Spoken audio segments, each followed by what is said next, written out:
Hello, आज की class में आपका स्वागत है। तो आज हम लोग रेल सेवा के एक कह सकते हैं बहुत ही जरूरी पहलू पर बात करने वाले हैं और वो है रेल सेवक अनुशासन एवं अपील नियम 1968।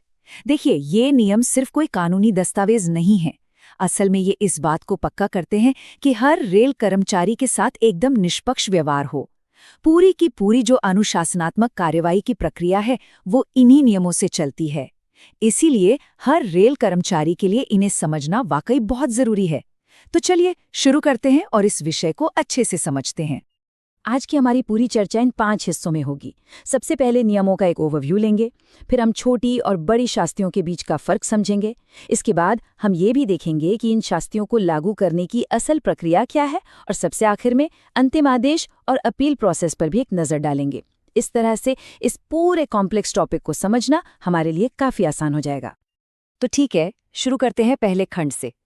देखिए, इन नियमों में जितनी भी पेनाल्टीज हैं उन्हें मोटे तौर पर 2 मेन कैटेगरीज में बांटा गया है।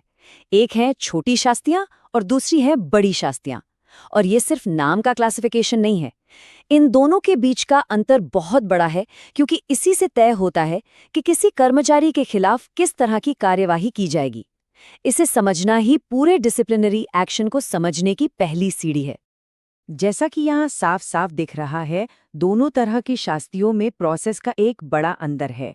छोटी शास्तियाँ जो हैं वो नियम 11 के अंदर आती हैं और इनके लिए स्टैंडर्ड फॉर्म 11 यानी SF11 का इस्तेमाल होता है। आमतौर पर इसमें किसी फॉर्मल जांच की ज़रूरत नहीं पड़ती। वहीं दूसरी तरफ बड़ी शास्तियाँ नियम 9 के तहत आती हैं, जिनके लिए SF5 फॉर्म यूज़ होता है और इसमें एक डिटेल्ड फॉर्मल जांच होनी ही होनी है, वो अनिवार्य है। बस यही प्रक्रिया का फर्क इन दोनों को अलग करता है। चलिए अब दूसरे खंड की ओर बढ़ते हैं और नियम 11 के तहत जो छोटी शास्तियां आती हैं उन पर थोड़ा गहराई से बात करते हैं। हम सिर्फ ये नहीं देखेंगे कि ये पेनल्टीज कौन कौन सी हैं, बल्कि ये भी समझेंगे कि इन्हें लागू करने का स्टेप बाय स्टेप प्रोसेस आखिर है क्या। तो छोटी शास्तियों में कई तरह के पेनल्टीज आती हैं। सबसे हल्की होती है परिनिंदा, जो कि एक तरह की ऑफिशियल वार्निंग है। फिर आता है प्रमोशन या इंक्रीमेंट को कुछ समय के लिए रोक देना। अगर किसी कर्मचारी की वजह से रेलवे को कोई माली नुकसान हुआ है तो उसकी भरपाई उसकी सैलरी से की जा सकती है।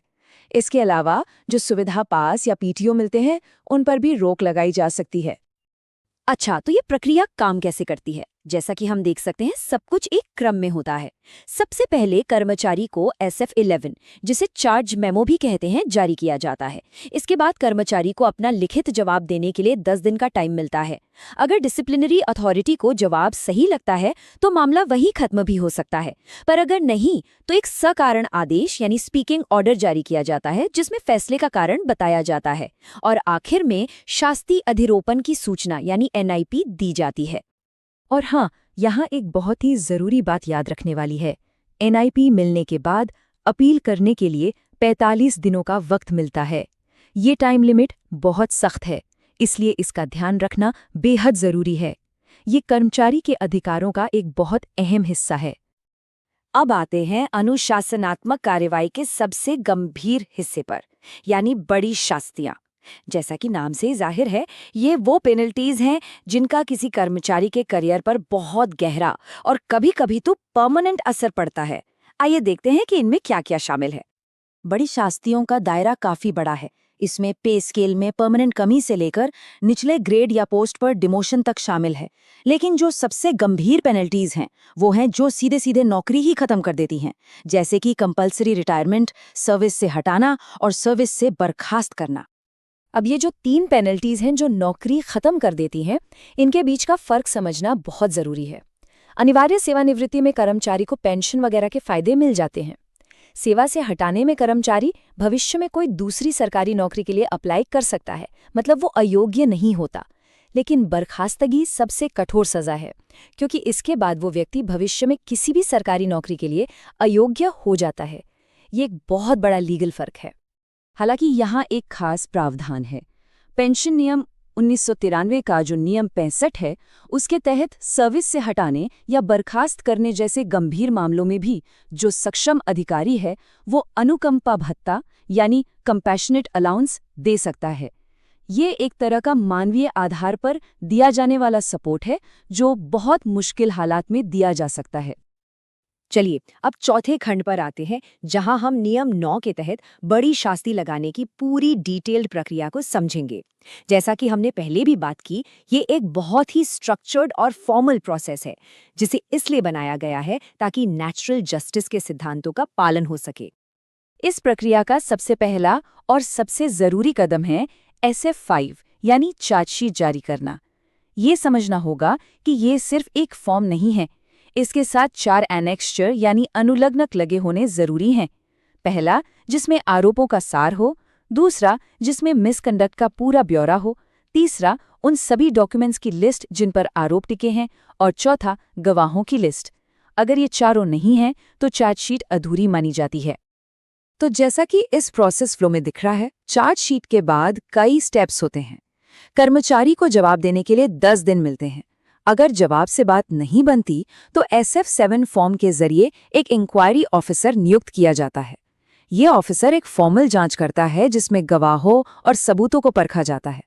जांच खत्म होने पर ऑफिसर अपनी रिपोर्ट देता है और फिर कर्मचारी को उस रिपोर्ट पर अपना फाइनल जवाब देने के लिए 15 दिन का और वक्त मिलता है। और अब हम आ गए हैं इस पूरी प्रक्रिया के फाइनल स्टेज पर, यानी अंतिम आदेश और अपील। जब जांच प्रक्रिया पूरी हो जाती है तो डिसिप्लिनरी अथॉरिटी सारे सबूतों, गवाहियों और रिपोर्ट्स को देखकर अपना आखिरी फैसला सुनाती है। एक बात जो जानना बहुत जरूरी है वो ये है कि फाइनल फैसला सिर्फ दोषी या निर्दोष नहीं हो सकता। ये एक सकारण आदेश या स्पीकिंग ऑर्डर होना चाहिए।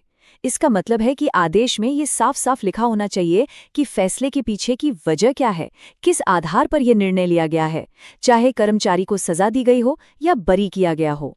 छोटी शास्तियों की तरह ही यहाँ भी फाइनल ऑर्डर की जानकारी NIP यानी शास्ति अधिरोपण की सूचना के जरिए दी जाती है।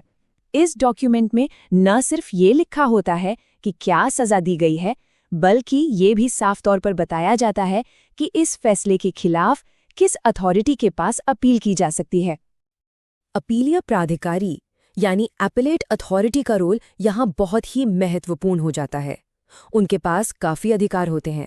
अपील को रिव्यू करने के बाद वो दी गई सजा को वैसा का वैसा ही रख सकते हैं, उसे कम कर सकते हैं या फिर उसे पूरी तरह से खत्म भी कर सकते हैं।